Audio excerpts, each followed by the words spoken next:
Have you ever wondered if the world around you is real, or if it's just a sophisticated illusion, a digital mirage so convincing that you can't distinguish it from reality? What if your entire life, your memories, your feelings, even the people you love, were all part of a massive simulation designed to keep you engaged, tested, or maybe even distracted? This isn't just a wild idea from a sci-fi movie. It's a serious question debated by philosophers, scientists, and tech visionaries today. And here's the unsettling part. The more we learn about physics, technology, and consciousness, the more plausible the simulation theory begins to sound. But if life is a game, what kind of game is it, and how should we play it? Let's begin with the basics. The simulation theory proposes that our reality is not the base reality, but rather a computer-generated one. Imagine a civilization so advanced that it can create virtual worlds indistinguishable from reality. We've already started creating digital universes ourselves. Think of video games like open-world RPGs, with their incredible detail and immersion. Think of VR headsets that trick your senses into believing you're somewhere else entirely. Now imagine projecting this forward thousands, or even millions, of years.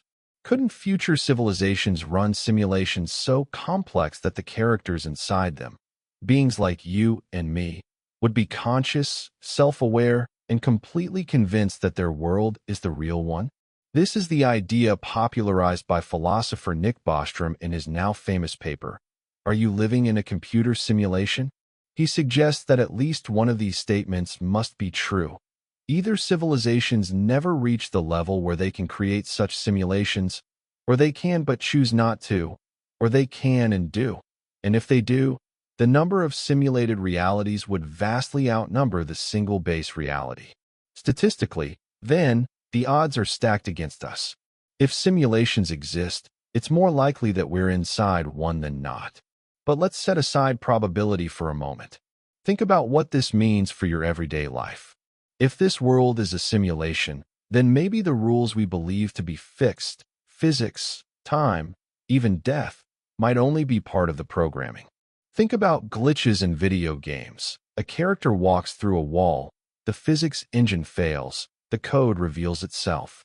Have you ever experienced déjà vu, synchronicity, or strange coincidences that feel almost too scripted? Maybe these are not just random brain quirks, but tiny cracks in the simulation. Or maybe they're intentional hints, little Easter eggs left by the programmers to remind us to look deeper. Even science seems to point towards strange possibilities. Quantum physics reveals that particles behave differently when observed, almost as if reality renders only when we look at it, like graphics in a video game that only load when you move your character close enough. The universe is structured around mathematical laws so precise and elegant that they resemble computer code. In fact, some researchers have speculated that the universe's building blocks may literally contain bits of digital information, ones and zeros embedded in the fabric of reality. What if our cosmos is, in essence, a divine hard drive? Of course, some argue that this is pure speculation, a modern myth dressed in technological language. Yet ask yourself, would it really change much if we proved it tomorrow? Wouldn't your coffee still taste the same? Wouldn't your responsibilities, your joys, and your struggles still feel real? That's the paradox. If we're living in a simulation, it's indistinguishable from reality, and therefore, for all practical purposes, it is reality. But here's where it gets fascinating. If life is a game, then maybe the point isn't to question its existence, but to understand how to play it well. So how do we play? Look at games. Every game has three things: rules, goals, and players. In this simulation we call life, the rules seem to be physics, biology, and time. Gravity pulls us down, our bodies need energy, and our lives are finite. The goals? That's the tricky part. Unlike most games, the goals here aren't clearly defined. Some chase money, others chase love, power, or wisdom. Perhaps that's the design. Maybe the simulation is testing us to see which goals we choose, how we act under pressure, what values we embody. And the players? Well, that's us. Billions of conscious avatars are navigating this vast, open-world environment. But think about how you approach a video game. You don't just wander. You explore, you experiment, you level up your character. You take risks, you fail, you try again, all while knowing that failure is not the end, but part of the learning process. What if life is meant to be played the same way? What if setbacks aren't punishments, but built-in challenges meant to teach resilience, creativity, and courage? What if the hardships we face are the equivalent of boss fights? Tough, but designed to bring out the best in us. There's another layer too, morality. In games, you can usually choose to play as a hero or a villain, and the way you play shapes the story. Perhaps the simulation of life is testing our ethics. Will we exploit the system for selfish gain, or will we play cooperatively, lifting others? If the universe is observing us, maybe the ultimate scorecard is not wealth or fame, but virtue, wisdom, and compassion. Just like in multiplayer games, the real test might not be how far you get, but how you treated others along the way. And here's where the simulation theory becomes not just a mind-bending idea, but a deeply practical philosophy. Whether or not we're living in a programmed universe, thinking of life as a game changes how we interact with it. Games encourage curiosity, experimentation, persistence, and fun. They encourage us to see failures as temporary and victories as stepping stones. If life is a game, then the best players are not the ones who accumulate the most stuff, but the ones who master themselves, who explore deeply, who take bold moves, and who leave the world, or the simulation, better than they found it. So the real question is, what kind of player are you? Do you drift through the levels without intention? Or do you approach each day as an opportunity to improve your character, to master your environment, to level up your soul?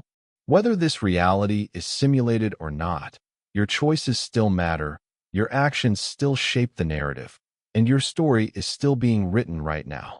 If life is a simulation, one of the most pressing questions becomes this: who is running it? Are we the creations of future humans testing out their history? Are we the products of some advanced alien civilization's experiment? Or is the programmer not a who at all, but something we can only describe as God, a consciousness so far beyond ours that it designed a system where souls enter to learn, evolve, and play?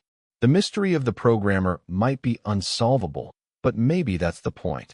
If you knew for sure who was running the simulation, the experiment would be ruined. Ambiguity keeps us striving, questioning, and searching for meaning. Let's think about purpose. In video games, the designers often embed hidden quests, secret achievements, and Easter eggs. Players who explore deeply, who pay attention to subtle clues, are rewarded with new layers of the story. What if life works the same way?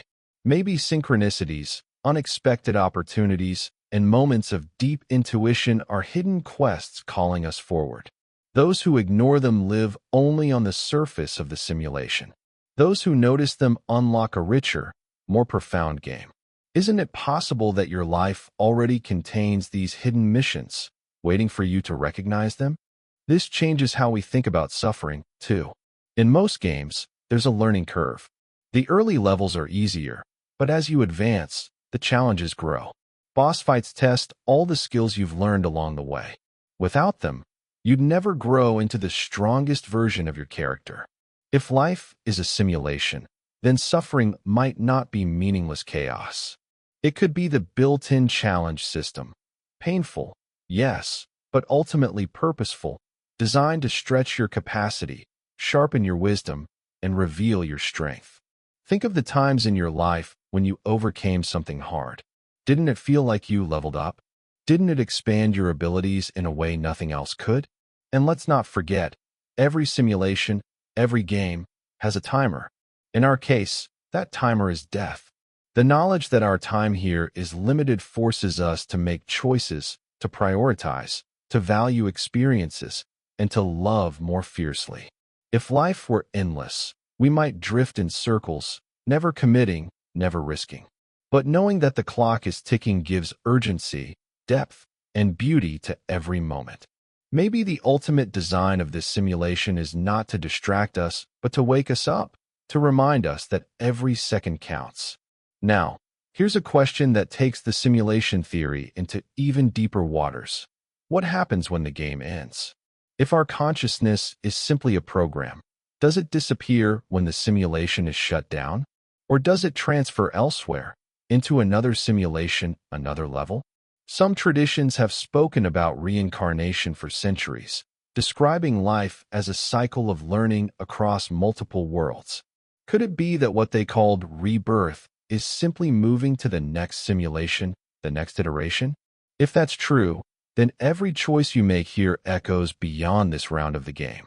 The quality of your play carries forward. But even without certainty, let's focus on what's clear. Seeing life as a simulation gives us a radical new perspective on control. You may not be able to alter the rules, gravity, time, mortality, but you can control how you play within them. You can choose your strategies, your values, your alliances. You can decide whether you'll play passively, letting the system push you around, or whether you'll play with intention, curiosity, and courage. In other words, you are not powerless. You are a player with agency. This idea is liberating. Imagine if you woke up tomorrow and thought, "This is my simulation. I'm not here just to survive, but to explore, to grow, to play fully." You'd start to see setbacks as part of the challenge. You'd see relationships as co-op missions, where your actions impact not only your path, but others. You'd see opportunities as quests waiting to be accepted. And instead of being crushed by the heaviness of life, you might feel a lightness, a willingness to try, to risk, to fail, and to rise again. Isn't that what good gameplay is all about? Let's push it one step further.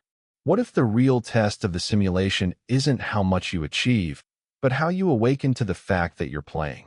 Imagine two players. One drifts through life on autopilot, never questioning the nature of reality, chasing status and possessions as if the scoreboard of money were all that mattered. The other player realizes, wait, this is a game. The rules are here to challenge me, not to trap me. The true victory isn't collecting trophies, but transforming who I am. Which player do you think reaches the higher level? If life is a simulation, then perhaps the ultimate cheat code is awareness.